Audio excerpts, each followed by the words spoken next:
Okay, well, hello everyone. I hope you all are safe and healthy.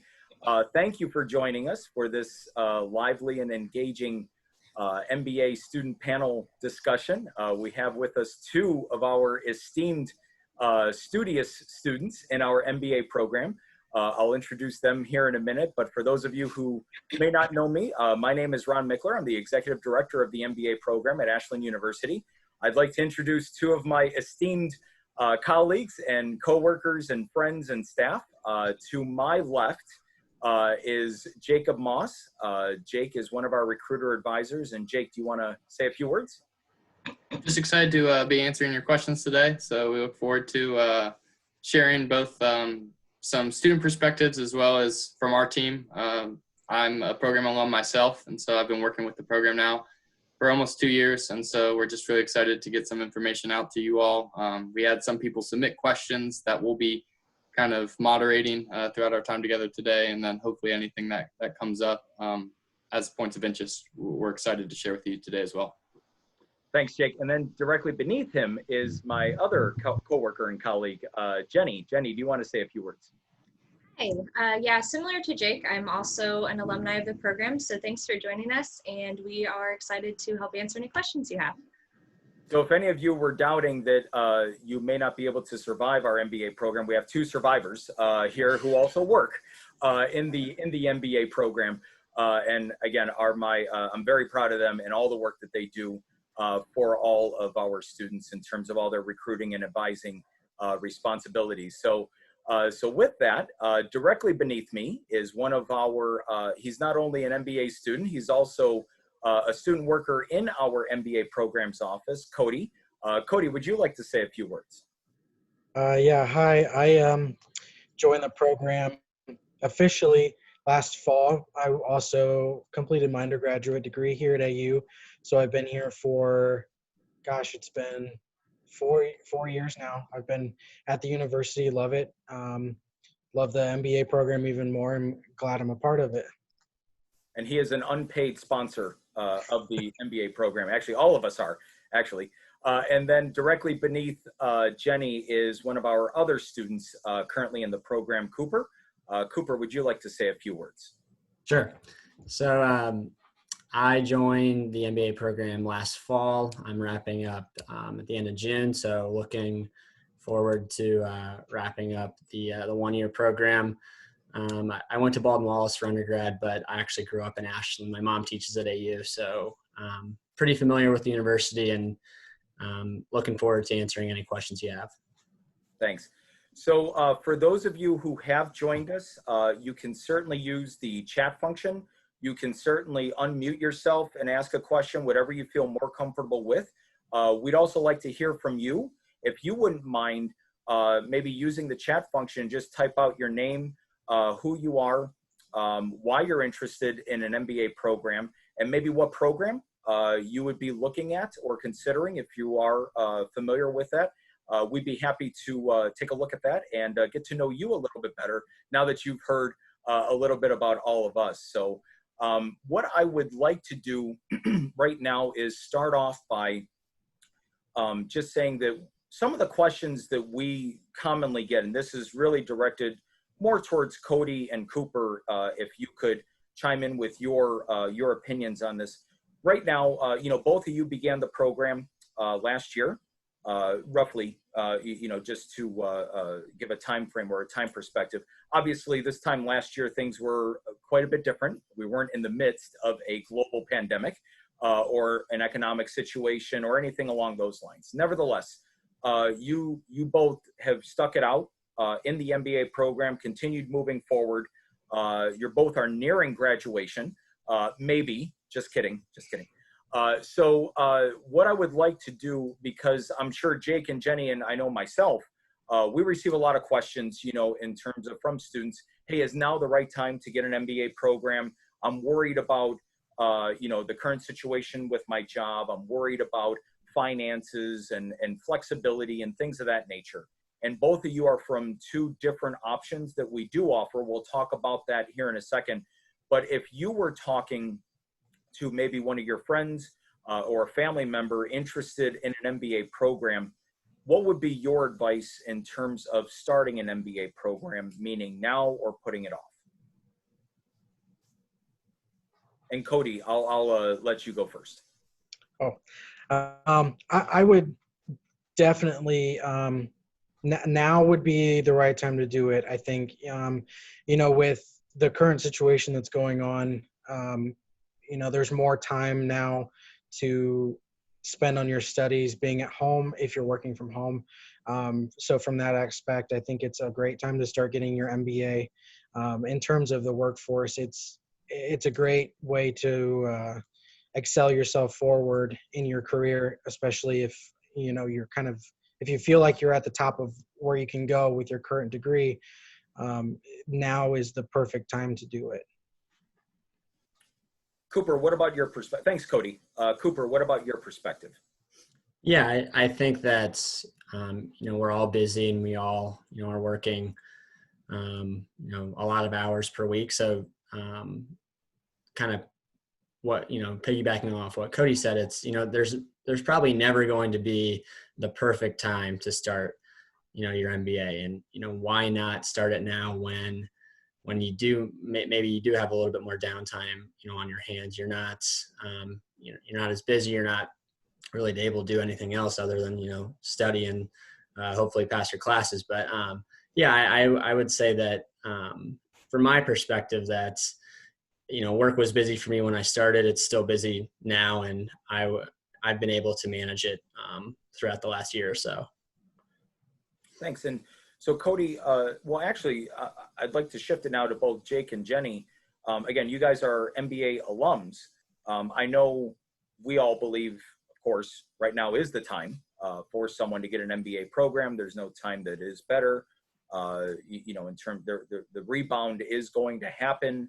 It may happen sooner than we all think, or it may be a long, drawn-out process. But nevertheless, it will happen. And when it does happen, being prepared with an MBA, with certifications, with opportunities and experiences to kind of diversify yourself from others in the job market.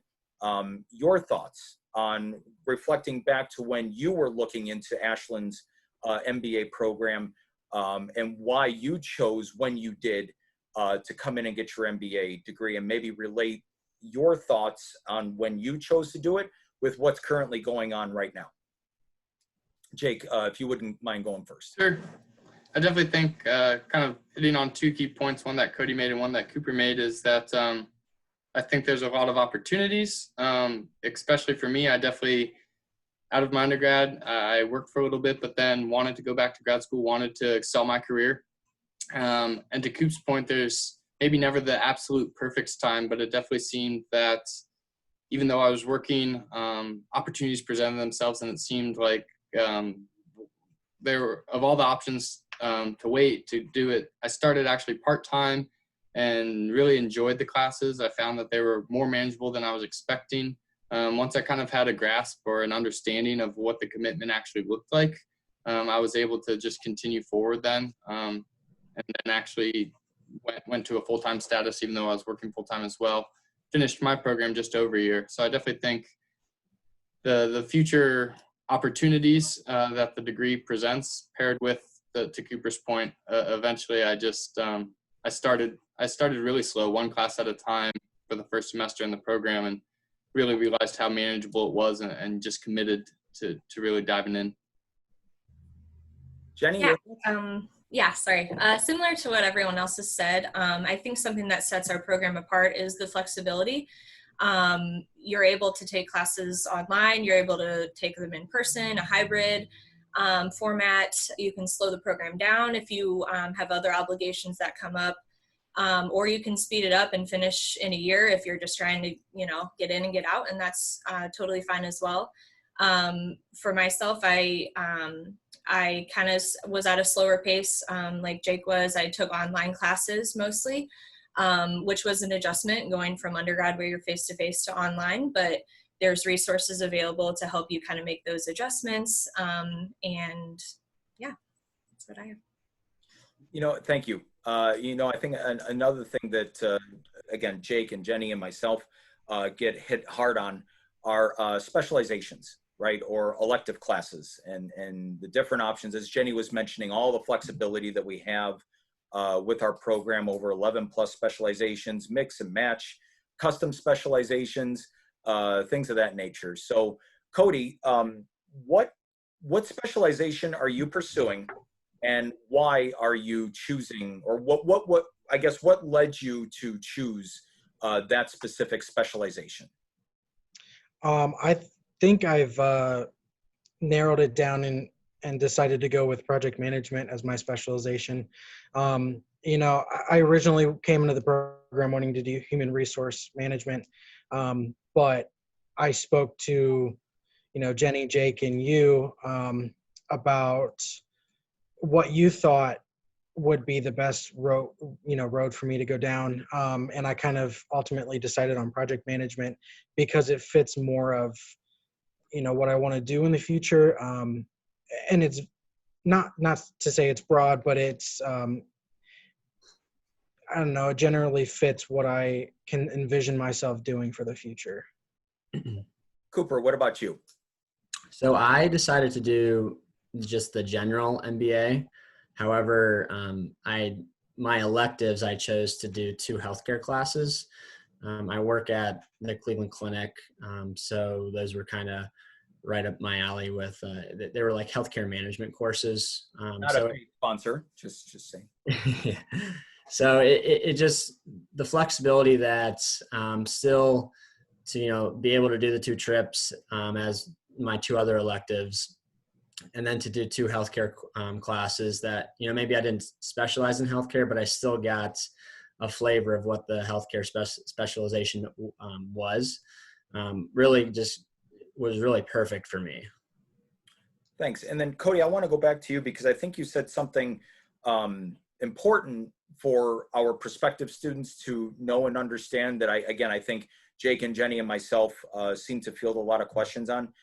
Did you know, but just to clarify, did you know when you were applying for admission into the program, did you know what specialization you wanted to pursue, or did you just select something and then change your mind later, like through your experience in the classroom, talking with Jake, talking to myself, talking to Jenny, talking to your colleagues? I guess, and Cooper, I'm going to ask you the same thing. But if you could tell us, like, your experience when you were applying, did you know what you wanted to do immediately coming in? For me, I didn't necessarily know that I wanted to do human resource management. I knew it was an option just because I had looked at, the website, and I also worked for the College of Business as an undergrad, so I had already known a little bit about the program. But no, I didn't specifically know that I was going to do human resource management coming in. I just kind of fell into that. And then the more I thought about it and the more I spoke to the 3 of you about it, the advice that you had given me just kind of pushed me to go with project management. That was more of my second choice, I guess, after human resource management. But, after speaking with all 3 of you, it just kind of helped me decide project management. Great, thanks. And then Cooper, I know you're in one of our unique programs, which we'll talk about here in a second, with the 1-year international MBA program. But did you know going in to the application process, or talking with me, or like as you were filling that out, did you know what you wanted to specialize in? I think I had an idea. I was certainly weighing a few options, whether to do the 1-year MBA, do the international MBA. Basically, it came down to what the class structure was going to be like. I knew I definitely wanted to do the international MBA. And the fact that there was flexibility around, as part of my electives, having 2 healthcare classes, that's really what sold me. That's what interests me. I plan on staying at the clinic, or at least within healthcare, for a while. So for me, it was an easy decision once I realized the healthcare electives were possible. Great. Well, thanks. And I know we had some people kind of jump in and jump off, so I just wanted to make sure I said the same message to everyone. If you wouldn't mind, first of all, welcome. If you wouldn't mind using the chat function, to tell us a little bit about yourself, who you are, maybe what program you might be interested in looking in, and why you're choosing an MBA. If you have any questions, you can certainly use the chat function. You can unmute yourself. We'll be happy to answer them as we're going along. They can be directed to Jake or Jenny, who are my staff, colleagues, friends, coworkers, or they could be directed to myself or our esteemed panel of Cody and Cooper. So Jake and Jenny, I wanted to kind of shift it to you because, again, you guys are alums. Maybe what led you to pursue the specialization or the elective courses that you did. And Jenny, I'll start with you first, if you wouldn't mind. Sure. So when I did the program, it was a little while ago, so I had to do 2 specializations. My program was a little longer than what it is now. So I did HR, and then I did a custom specialization of pre-law and ethics. So what a custom specialization is if there's something that you're interested in that we don't specifically offer, you can kind of you would work with one of the 3 of us, and we would kind of combine some classes and come up with a unique specialization for you to kind of that more molds to what you're interested in. So that's what I chose to do, the HR side, and then pre-law and ethics kind of wrapped in with my undergrad studies and then what I was looking to do. So that's how I got to where I'm at. Great, thanks, Jenny. Jake? Yeah, I started actually. I was between electives, or between specializations rather, and so the way I saw the program worked is because you have 4 electives and 3 of them make up a specialization. I took one course of each of the 2 I was considering. I took a project management course, and then I took a supply chain course. My undergrad background was in supply chain, and so even at the master's level, those classes really fascinated me. Because I needed the 4th general elective, I wasn't wasting a class or anything like that. Instead, I got to kind of try both specializations, saw which coursework actually kind of similar to like what Coop was saying. It was fascinating to me, and it felt pertinent, it felt relevant, and I really just enjoyed those classes. So I pursued that further, and then actually ended up switching one of the supply chain classes, doing an alternative class when actually the blockchain course we offer was made available. I was in the first offering of that course and realized I could also get an independent IBM blockchain certification. So I was able to kind of pair different elective options, pursue a specialization, as well as get some independent certificates. And so again, as we've developed now, as I work with students all the time, going through these choices, I really like to give people as many options as I can, because that really, that meant a lot to me during my time in the program. Great, thanks. I certainly don't want to hijack this entire seminar. Jake, did we receive any questions prior to this session beginning to run through with the prospects as well as our current panel? Yeah, sure. I think a few submitted questions all kind of envelop this common idea of what's it look like either to be working full-time and taking classes, or aside from work, just focused on the program solely. Maybe if Cooper and Cody could share about how much time they spend each week on their coursework. What's it look like? Maybe the average amount of time that a single class takes, or how many classes they take per 7 weeks. Any of that information, if you could just kind of broadly talk about the time commitments of the MBA program, that'd be great. Yeah, so I started out taking one class my first semester, and it was a 7-week course. In that 7-week course, typically I would spend roughly 2 to 3 hours a week. I would sit out one day during the week and take those 2 to 3 hours just to work on the assignments that the professor had assigned for that week. And then recently I was taking up to 2 classes, which is very manageable to do. I don't necessarily work full time, so I can't speak on that side of it. But it was very manageable for me to do 2 classes at one time. Sure, and a lot of that, Cody, is watching video lecture, or as well as then doing readings and the coursework, etc. Sure, yeah. It kind of depends on the professor, but a lot of them will do, they'll put up a video lecture, or they'll give sample videos to watch on a certain whatever subject you're talking about that week. And then also usually throw up some readings and typically a quiz that's due by the end of the week. Cool. Thanks. So I elected to do the Saturday in person in Independence. So I know there's 2 locations, one in Cleveland and one in Columbus. So basically what the structure was, it was one class in the morning, one class in the afternoon, roughly 4 hours. And I would say I spent probably 2 or 3 hours, maybe a little bit more on the busier weeks on homework and on test prep and all that type of stuff. I would say it's definitely manageable to do while working full time. It's like with anything though. I mean, there's you're busy at work, then you have to go home and do homework. It's not what I want to do every night, but Sure. we grind through it and we were able to get through it. So with one class remaining, I feel like the whole program has been pretty manageable. I even actually was taking 3 classes at once. One of my healthcare classes was actually on Monday night. So that got a little daunting, I'd say. I wouldn't suggest anyone to take 3 classes at once, just because the workload is on top of working full time does get to be a little bit much, but 2 classes I thought was more than manageable, especially working 8 to 5 every day still. The answer might be no, Cooper, but did you recognize any difference, or did the coursework feel any different in the 12-week healthcare? That's a 12-week format versus the 7-week format. Could you tell that there was a differential in some of that timeline?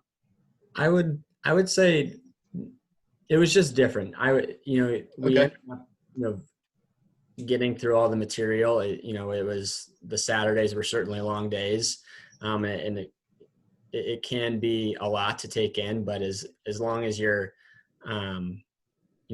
managing it correctly and doing work throughout the week, certainly it makes the Saturday classes easy. And there's only 7 of them as opposed to 12. So that's one of the things that was real appealing to me. It's like, okay, I can do 2 classes at a time for 7 weeks, and I can get out of here in really 10 months almost. So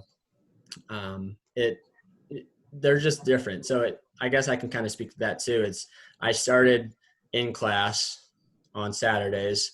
I picked up a virtual class on Monday nights. And now, since all the coronavirus stuff, I'm taking my last class is really pretty much kind of online. So it really shows how flexible the program is in itself, and that each class type works effectively. So all in all, it's been a good experience. A pretty seamless transition between the Absolutely. learning styles. Absolutely. Yeah. Very cool.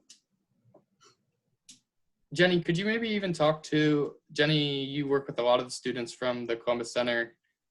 Coop was talking about transitioning between classes, but could you talk maybe about what it looks like for students just to stop taking classes for a period of time and then coming back into the program?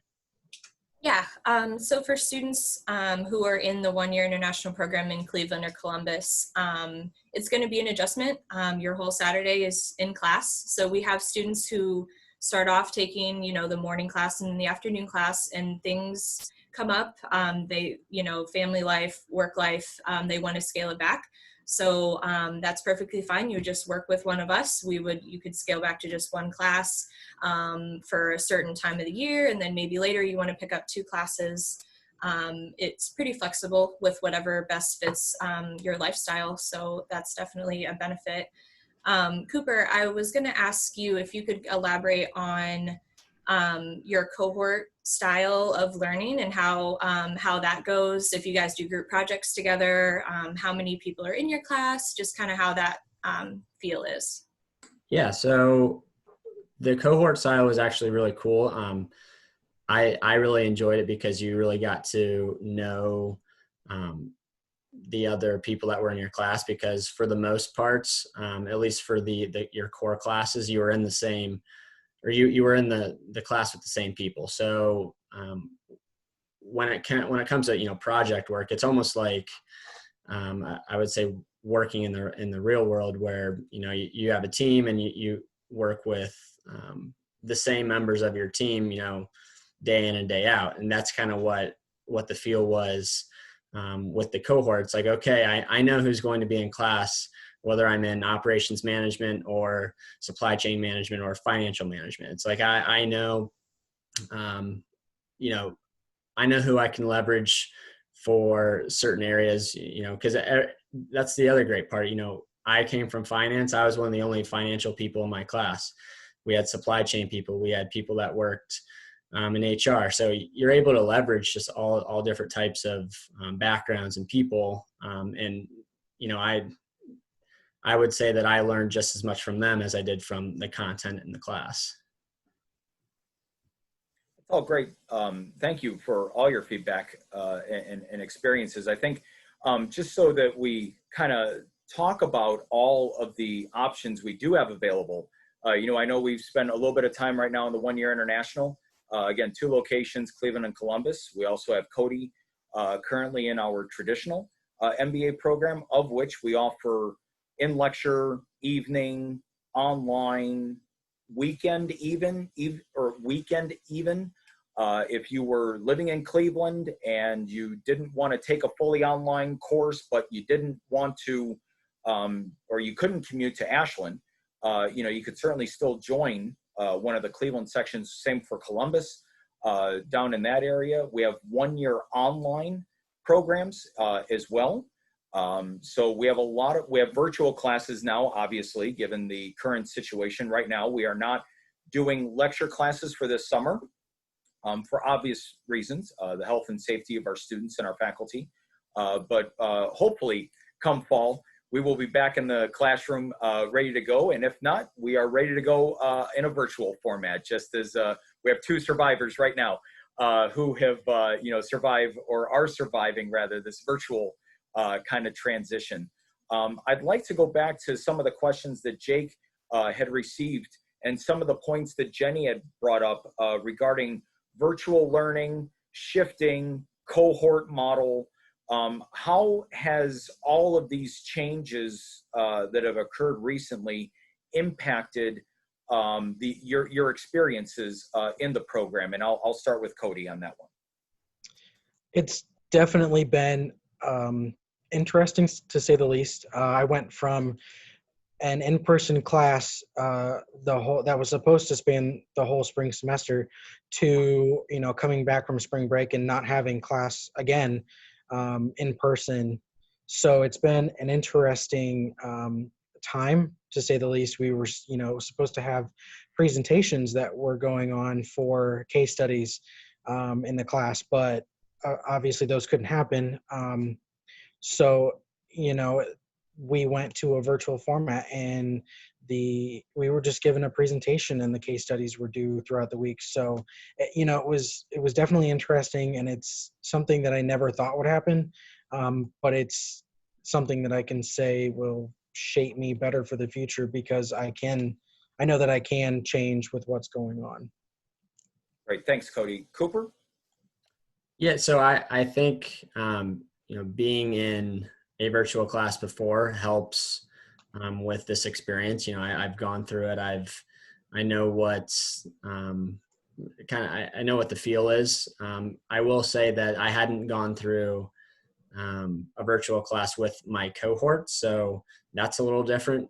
Kind of going through it with them and seeing them experience it for the first time. The good news is that we did have the relationships prior to being in class, so I think it has made the transition a little bit easier. So I don't know. You just have to roll with it. I mean, it's the time we live in, and we're doing the best we can with it. Sure. And, you both brought up some great points I'd want to go back to. Can you talk to our prospect students about, I know you already mentioned like around how many hours per week, you were preparing for studying, but talk about, if you wouldn't mind, the actual group work assignments or lack thereof, or like, I guess the assignments And what is involved with those? Are they mostly group work? Are they mostly exams, presentations? I guess just from the classes that you've already completed, talk to us a little bit about the structure of the classes in the program. Cody, I'll start with you. Sure. From my experience, I've seen that it's kind of up to the professor of how they want to structure their assignments. Two of my classes so far have been, actually, three of my classes have had two group assignments with them. So one of which was completely online. So that was new for me to do a group work online. But we got together and worked through video chat and worked on the assignments. So that was neat and kind of prepared me for what's been going on now. But typically I've seen the assignments as, small papers, 1 to 2 page papers or quizzes throughout the week. That's typically what I've seen in the classes that I've had. Great. Cooper? I think I would agree to what Cody said. The only class that I felt was real, I guess, math-based was the accounting class. That really was pretty much strictly, you learn a prompt or a topic, then you're quizzed on it, and then you have a cumulative test at the end of the week or every other week or so on. But for the most part, I would say depends on the professor, absolutely. But it's mostly writing, group work, 5 to 10 page papers that, typically, they're only 7-week classes. So if you have three prompts, then, it's one every other week. It's, it's still pretty manageable.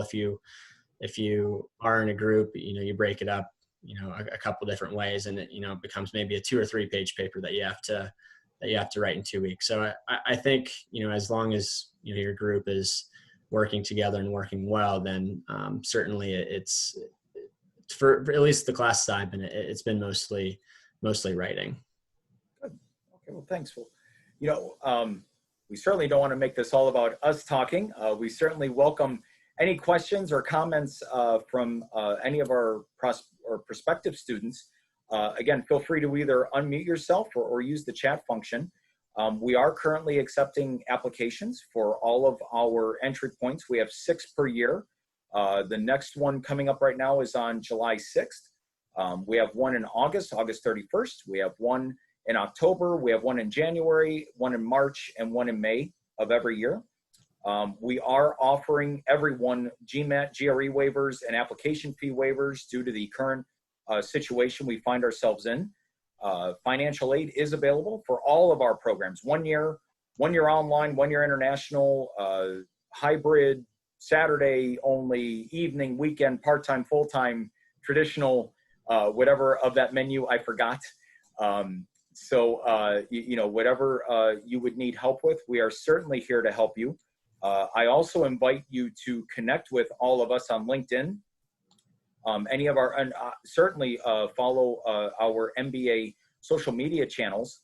With that, Jake, do you want to give any final closing statements? I'll kind of go around, see what else any of us have to say while maybe our prospects are either gaining courage to ask something, or maybe we did such a good job of answering all their questions that they don't have anything for us at this time. But Jake, do you want to give any closing remarks? Just one final quick question without getting into the personal details of it too much. Did either of you have any experiences utilizing financial aid? If so, did you work through the Ashland Financial Aid Office, submitting those forms, setting things up, or and again, you don't need to share the personal aspects of your balance, etc., but maybe just what it looks like to fund your education, anything like that might help prospects who are wondering if they can even use financial aid or what that process might look like. Yeah, for my program, I've only utilized our financial aid because I'm not able to pay out of pocket for myself at the moment. So financial aid has been great. It's been an easy process for me to go through, and I haven't really had any problems with it. Sure. Thanks, Cody. The financial aid that I received was actually through my work. So I didn't have to go through Ashland. So that's really all the financial aid I went through. Awesome. Thanks, Coop. Yep. Thanks, Jake. Jenny, do you want to say any closing remarks? Well, just thank you all for joining us, both our panelists and our prospects. Cody and Coop, do you have any last minute advice for our prospective students? Cody? Don't be afraid to ask for help. Professors are here for you if you need the help. Email, most of them give their cell phone numbers as well. That'd be the thing I'd say. Just don't be afraid to ask for help. I would say don't be afraid to ask for something that might not be available. I mean, you never know what Ron or what the team can do if they can be a little bit more flexible, or if I know with some of the trips, some people got unfortunately they had to cancel their second international trip. So I think that you guys were certainly flexible and would allow them to go on the next trip when offered. Or I know a huge perk for us being about to be graduates of the MBA program is that all those international trips we're able to go on going forward. So I think just don't be afraid to ask for things that might not be shown on the website or what you've seen here, because they've always done a really great job of accommodating what you want and what you want the MBA program to be. Thanks, Cooper. Actually, you just reminded me a question to ask you. Could you talk a little bit about the international tours? And before you do, I just want to make sure that our prospective students, if they were interested or are interested in our one-year international MBA program in Cleveland or Columbus, right now, obviously, based on the State Department, we cannot travel. We do have tours lined up tentatively right now for the fall, one in October, one in November. I say tentatively due to obvious reasons. We will not go, A, if we're not permitted, but also B, we would never put our students or staff or faculty in harm's way. And so right now the tentative tours are to Brazil and Argentina in October and to Manchester and Copenhagen in November. Those are right now on hold. If we do not go on those tours, we are working currently right now with our travel provider on backup options that would include possibly, excuse me, possible virtual tours, perhaps lining up a whole menu of tours beginning in January, one in January, one in February, one in March, one in April, and letting the students decide on whichever one they would want to go on. So just to kind of go back to things that we are working on behind the scenes that we may not be promoting yet because we don't have a definitive plan. But for the tours that we have run, Jenny, myself, Cooper, we've all been on them. But obviously we're here to hear more from the students than Jenny or I, because we can sell this all day, every day. So Cooper, if you wouldn't mind just talking about your experience from a student perspective on the tours before we wrap things up. Sure. So I went to Israel in the fall and Barcelona and Lisbon this past March. And both trips were incredible. Each trip had, I think, a little danger in itself. But, I bring that up because not to scare anyone, but I mean, the fact that while we were there, we always felt safe. We always felt like we were going to go home. There's no doubt in my mind that when Ron says, he would never put the students in harm's way, I 100% believe him because I lived through it for two of my trips. So it's a good mix of culture and meeting with companies. And I think, you need both when you're traveling, especially to places that you've never been before. The company visits, you get to meet with some pretty high-ranking executives in these in startups and established companies, and then the cultural stuff. You're seeing some of the the most unique places in the world. And you have a private bus, you're dropped off right at the location. You don't have to worry about all your travel plans. The Israel trip was the best trip I have ever been on and probably will ever be on. That they jam so much stuff into the 10, 11 days we were there. And, it's just, and it's an experience that you won't get in any other international MBA program or even some tours that you pay for. It's just a really very well done experience. And quite frankly, one of the reasons why I chose this MBA program. I couldn't have said it any better, but actually, I'm glad you said it. So, well, again, I want to thank everyone for joining us, especially our students, especially our prospective students, and of course, my staff. My staff had to be here. So with that, I just wanted to kind of close and just mention that, especially to our prospective students, we are doing a financial aid webinar next week. So if you do have any questions regarding financial aid, the process, what's available, what your options are, please tune in. You can use the LinkedIn events format, just as how you did to connect with us here today. Throughout the month of June, we also have other sponsored or co-sponsored, I should say, seminars. We have one on supply chain and the impact that COVID-19 has had on supply chain. That's with our partnership with OhioX. That's going to be the second week of June. And the third week of June, we are going to have on how business analytics is being used to help with dealing with this global pandemic. And then towards the end of June, we also have our MBA career coach, Karen Hagans, who will also be doing a seminar on our career coaching options that we make available in our MBA program that is also included with your tuition, regardless of the program option that you would pick, the 1 year online, 1 year international, traditional, part-time, full-time, hybrid, whatever the case is. So again, with that, I just want to say thank you again for taking time out of your day to join us. Thank you for your interest in Ashland University and our MBA program. And we look forward to reviewing your application materials. So thanks everyone. And Cooper and Cody, thank you again, and stay safe and healthy, everyone. Thanks, Ron. All right, bye-bye.